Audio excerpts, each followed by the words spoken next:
plutonium, with a price of $4,000 per gram, tophet at $200,000 per gram, transparent diamonds at $65,000 per gram, and the beautiful painite at $300,000 per gram. All of these elements are far more expensive than gold, which at the time of recording costs $75 per gram. Yet, despite this, gold is the most commonly used metal for trading and saving money. Why is that?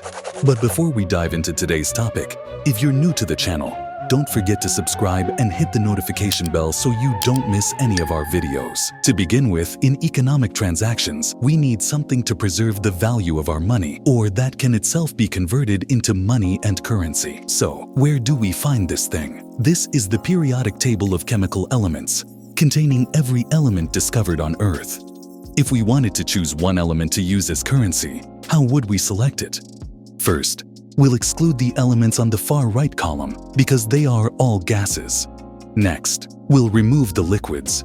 The two rows at the bottom are also excluded because they contain radioactive elements. Additionally, there are 38 highly reactive elements scattered throughout the table. These elements react strongly with other substances or with air or water, making them unsuitable for use as currency. Finally, we'll exclude any element that doesn't naturally occur in its raw form and needs to be synthesized in a laboratory. Now, we are left with a small number of elements, mostly metals like copper, aluminum, platinum, lithium, silver, and gold, along with a few non-metals like carbon in its various forms, including diamonds. But this still doesn't fully answer the question, why did we choose gold specifically? The truth is, there are several reasons for this. One of the most important is that gold is one of the oldest elements known to humans. For example, aluminum wasn't known to ancient civilizations. It was first discovered in its current form in 1825, just about 200 years ago. Other elements like rhodium and palladium, although expensive, were only discovered in 1803. On the other hand,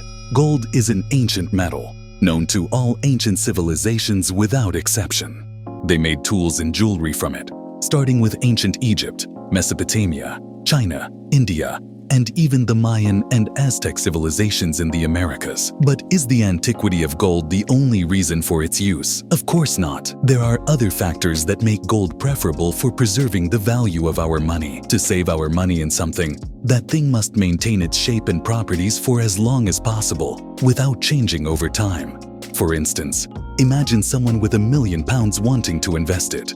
They can't buy iron and say they'll store it for 50 years because iron will rust and deteriorate due to weather conditions. Therefore, the element we use for trading must be inert, not reacting with anything and retaining its properties. Someone might say, but silver, copper, and aluminum also retain their properties easily, and we see many coins made from them. Why aren't they used as extensively as gold? The answer lies in their reactivity. Although these elements are inert, they aren't as inert as gold. In the galvanic series, which measures the reactivity of metals, gold is at the top, with silver 7 places below it, copper in the 22nd place, and aluminum in the 36th. This means gold is the most non-reactive element, maintaining its shine for long periods and almost never reacting with anything. Another significant advantage of gold is that it's non-toxic, making it safe to handle, unlike many other stable elements. For example, lead, although known to humans for thousands of years and having many advantages,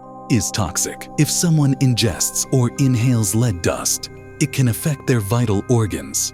Additionally, if we look at the list of the most expensive elements, most of them are radioactive, like plutonium, which costs $4,000 per gram and is extremely dangerous, used in nuclear bombs. Surely we can't store our wealth in such hazardous material.